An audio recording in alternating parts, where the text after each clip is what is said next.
You gonna stare all day, or you gonna buy something?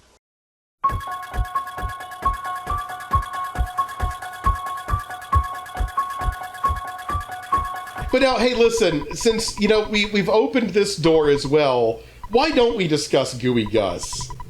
Yeah, we have the time. Why don't we just, or should we wait? Have to add Gooey Gus to the thumbnail.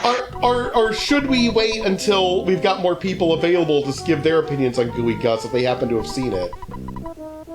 No, they've probably not seen it. Okay, so let's talk about Gooey Gus. I remember you bringing him up like a year or so ago, and I looked up a review of that storyline, and I agreed, like, it's definitely, like, as an adult, like, hey, this is stupid, but I was like, yeah, as a kid, I could see why this would probably scare the bejeepers. What's Gooey Gus?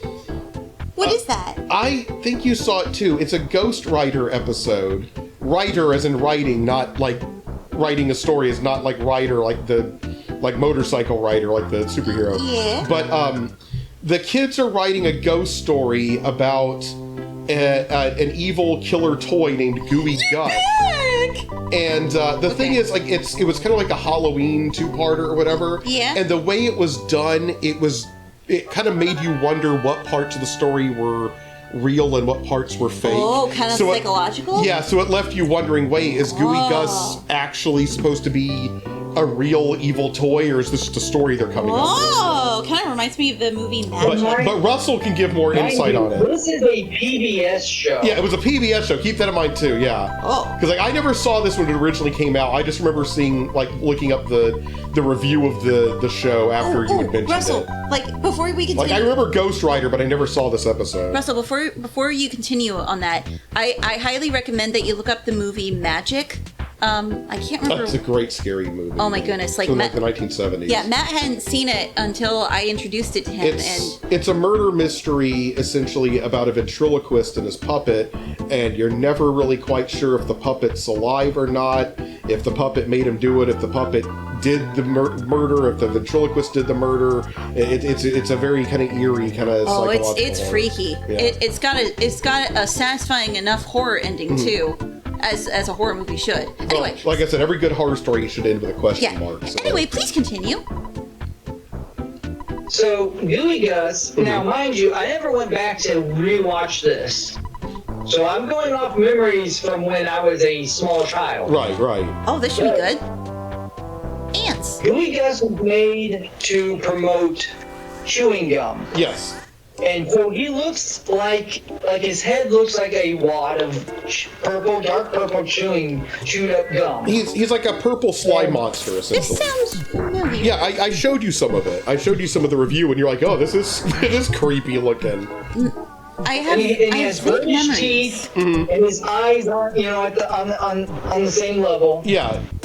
Yeah, his head's all crooked and everything. Like, he's pretty dapper. He's got like a black jacket on. Yeah. Yeah, he's wearing like a black suit. suit. A red scarf. Yeah. Anyway, the instructions that came with the doll. Oh, and the doll is, I don't know, a little shorter than Chucky. Here, please continue. I'm going to go ahead and turn on some lights and turn off some others to help my headache. I'll be right back. And so, the instructions say do not, under any circumstance, do not get this figure too hot. Yeah. And yeah, they kind of go a Gremlins route with it, essentially, where there's a lot of rules of the toy, and you're like, uh-oh, they broke that rule, and yeah. I forget what happened.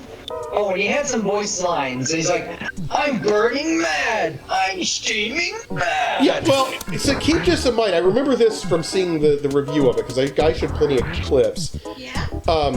Gooey Gus is supposed to be like this lovable character, but he comes across more as like this demented, like, evil villain type thing. He feels like he should be like, I want to say a Batman villain, but like, I'd say more like creepy than, like, Batman villains are creepy, don't get me wrong, but like, Kind of like a Superman like Batman crossover. 1980s horror movie creepy. Like he feels like a Chucky or something like that. Like it's a weird kind of creature, and his voice is all gross and gurgly and stuff. And like his lines are like, "I'm stabbing man," and stuff like that. Like it's legitimately kind of creepy. I'm like, God, what kid would want that toy? Who would say, oh yeah, kids want their serial killer dolls. That's just what they want. Does anything weird like that happen in EarthBound?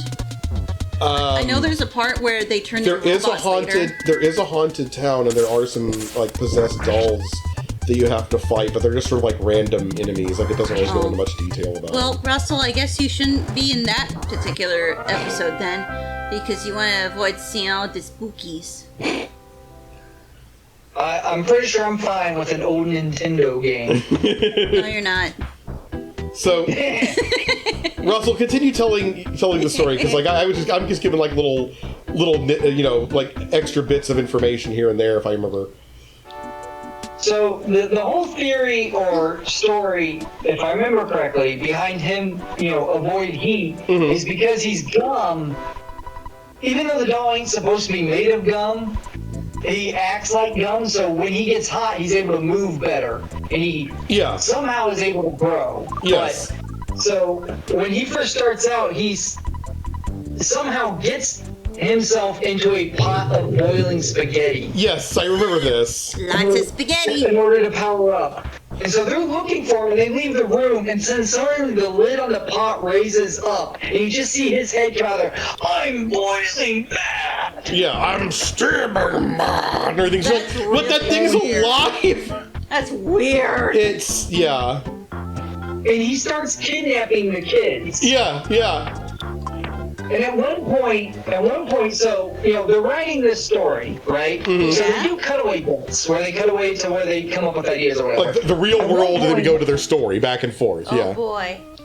At one point, he burns one of the kids. Ooh. And they cut away, and they're like, well, that's too dark. The story has rules. They're entering the story into a competition. Yeah. And, like, the story can't have gore in it. Yeah. I forget what they say. It can't be too violent. It can't be too violent, Holding a story. But they show it in the cartoon, it's live action. Yeah. They show it in the show them getting burnt for a few seconds. Yeah. Like, that doesn't make it much better. Exactly. Oh, boy.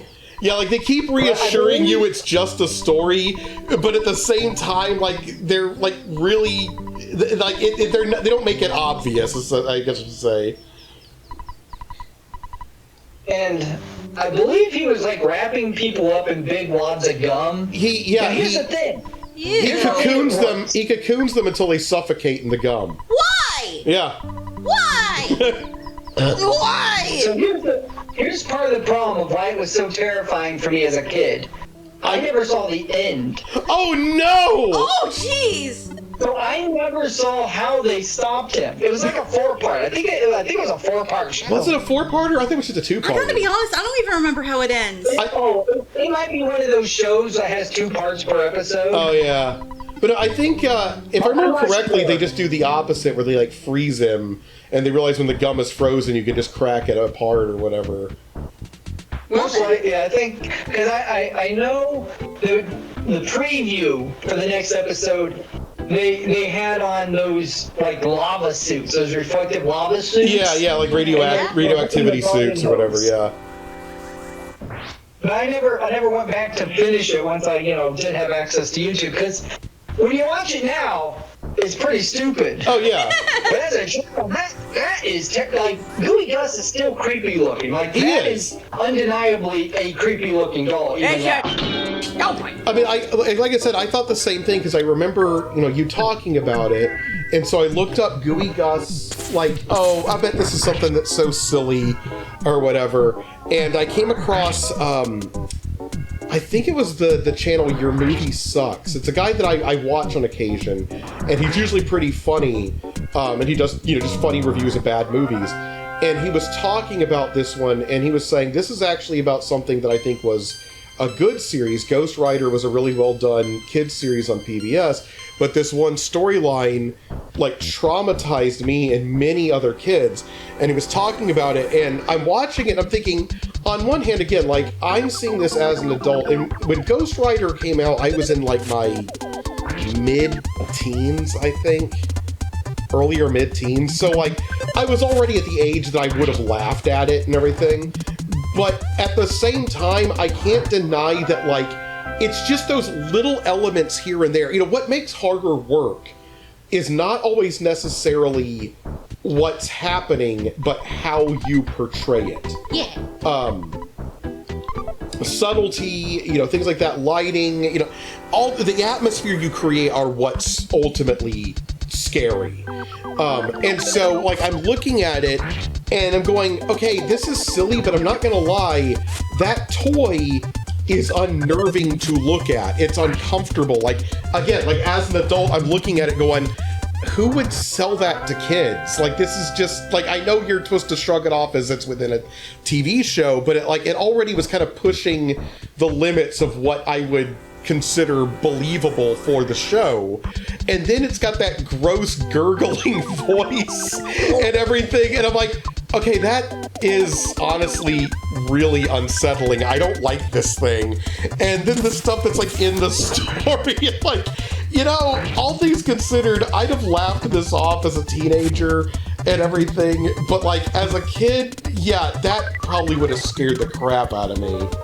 I mean, it sounds scary just talking about it. Yeah, like, it's like, you'd have to see it yourself, because there's certainly bits you'd be like, this is so cheesy, but there are other bits you're like, okay, that's spooky. Oh dear. I apologize, I'm a little distracted.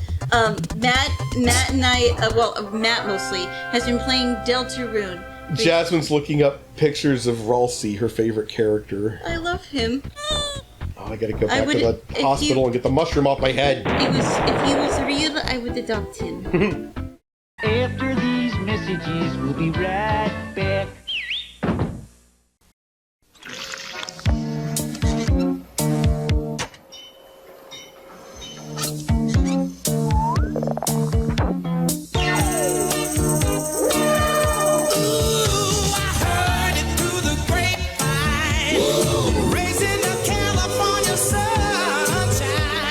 California Raisins from the California Vineyards. Don't you know that I heard it through the grapevine? Sounds better than what I got.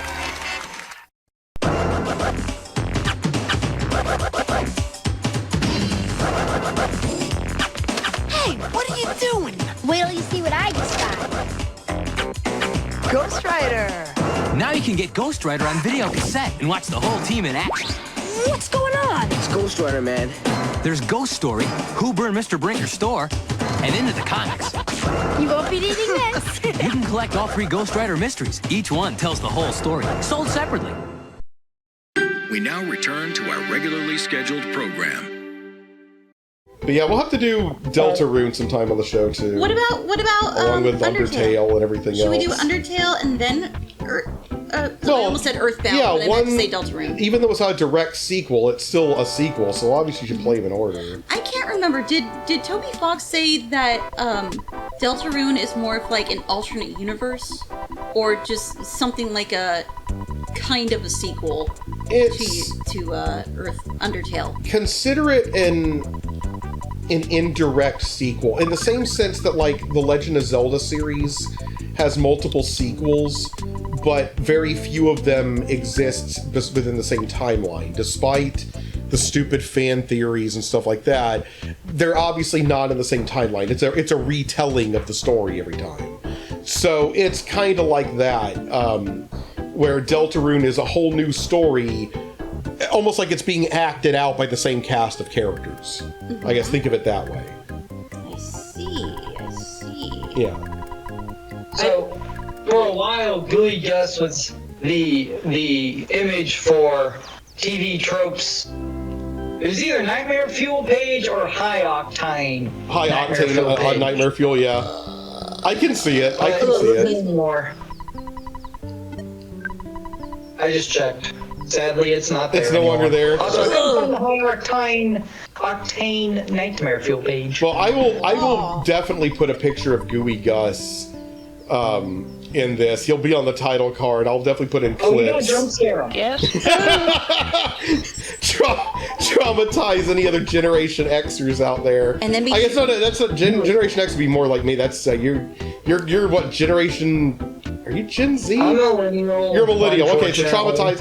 No, there's nothing wrong with that. Don't worry. I'll make it better by giving him a little kiss on the cheek. Okay. Yeah. But yeah, so I'll just traumatize all the millennials out there with Gooey Gus. You know, since we're talking about things that terrified me as a child, Gooey Gus was way up there, right? Yeah. Yeah. The Velociraptors from Jurassic Park, even though I thought they were super cool. Oh, they're so scary. Yeah. Oh yeah. I wouldn't want to be in the same room as a Velociraptor. Oh yeah, Russell. Did you forget that Matt had? Well, he doesn't have it anymore. But I'm still afraid of. I have a fear of the Tyrannosaurus Rex. Yes. An irrational fear. Well, I mean, yeah, it's irrational. It's not even alive anymore. But yeah. Again, if that thing was real, I'd be scared to death. I mean, I'm pretty sure anybody would. So, Russell, continue what you were saying. We can make this the whole episode about our childhood trauma. This will be fun. I don't want to. That terrified me. This is up there with Gooey Gus. It was Star Crystal. And I'm not sure if it had a number following it, but it was definitely Star Crystal. Star Crystal? Where it has the Dark Crystal? alien on a ship, and it kills some people, and it's traveling through the pipes on the ship. So it's a ripoff of Aliens, I think. Was this like a TV show or a movie? Movie. Okay. Like a low grade movie. Oh. This was the We Have Alien at Home movie, right? Yeah. Okay. And here's the thing, though. It was traveling through the tunnels of the ship. Right. Where I used to live, my dad built my bed as part of the bookshelf. Whoa. And underneath my bed was a tunnel. That opened up to the foot of my bed. I guess it's foot of my bed. So I was sleeping above a tunnel. Why was there a tunnel? Because it was cool. But didn't that freak you out? Well, that's what he's just saying. It freaked him out because he had seen the movie about the monster in the tunnel. But you just said it's cool. It either freaked you out or it's cool. Which one? Well, I guess they aren't too lights are on or not, okay? I guess so. But then put a light in the tunnel. Go back in time and put a light in the tunnel. Go back in time. Okay, well, I don't know how, if we were poor or not, but both my parents grew up poor, so we lived poor. Right. Oh. So I'm not entirely sure how that went, but they wouldn't have left the light on. I see. And again, it only messed with me sometimes. Because basically, either my head was facing one way and at my feet was a black void where the tunnel came up. Well then. Or if I decided to sleep the other way, there's a black void in a tunnel behind my head. Exactly. I certainly had. You continue. I thought you were done. No. See, I never saw the end of that movie either. Oh no!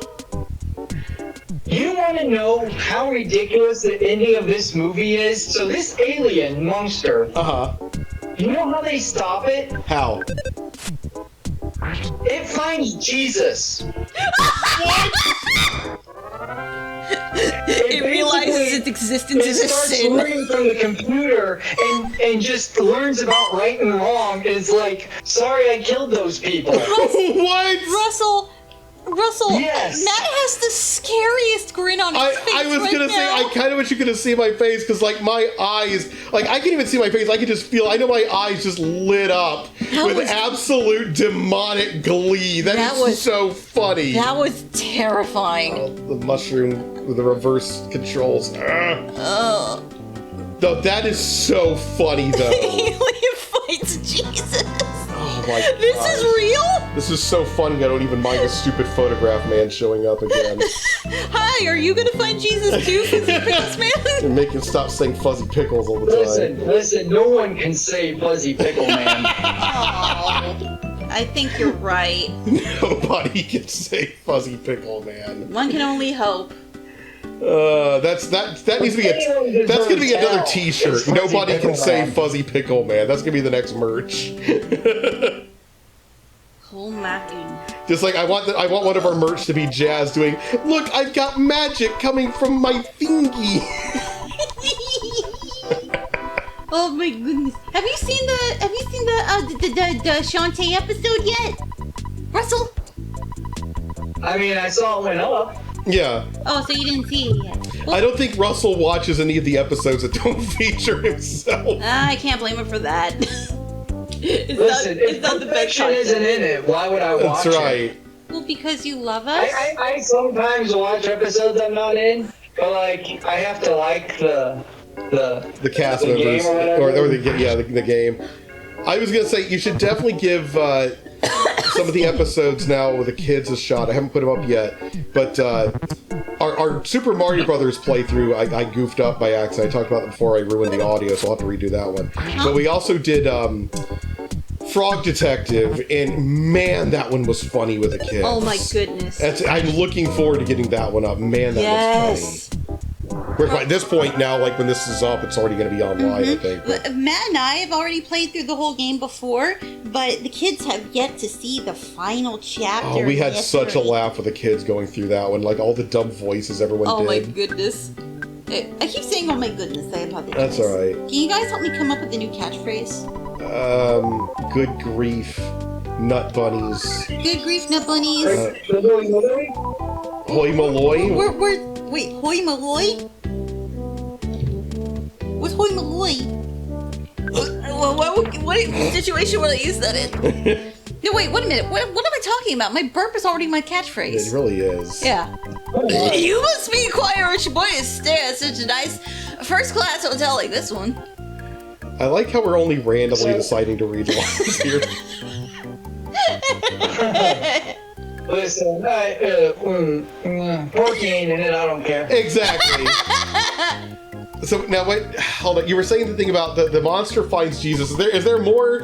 Or I guess that's really the top. I guess you can't really go get any higher than the monster finds religion and changes his ways. Yeah.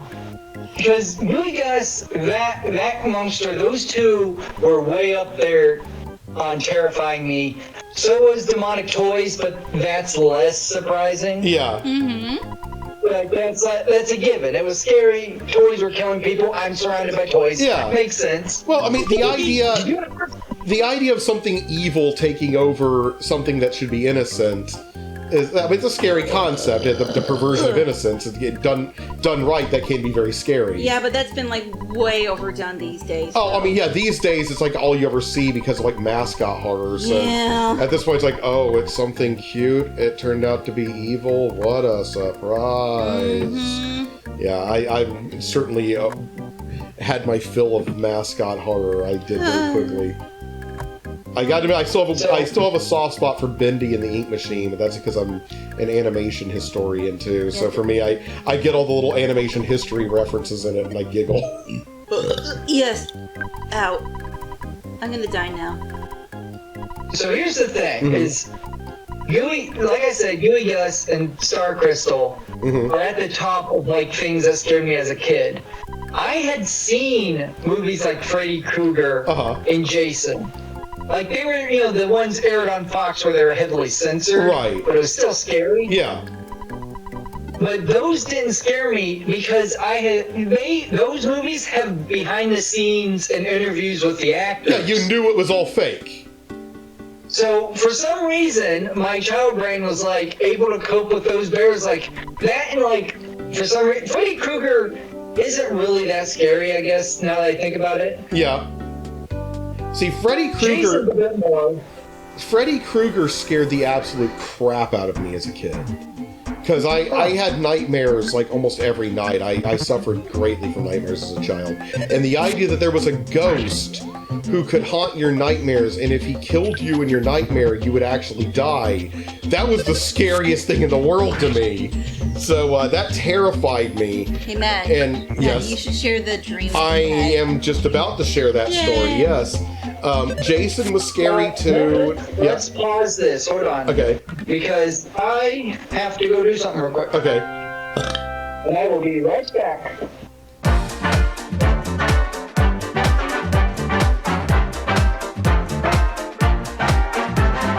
I don't know. Oh, now we're back.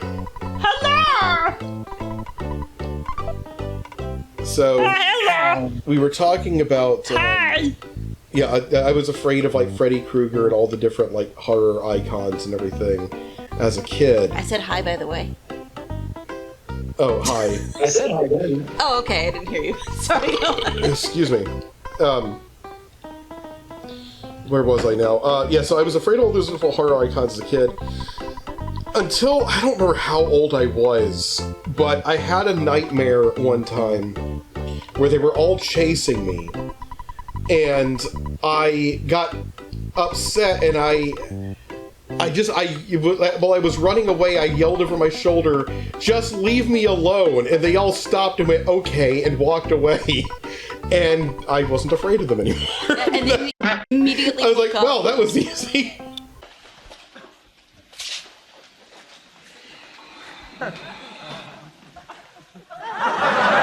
You're no fun anymore.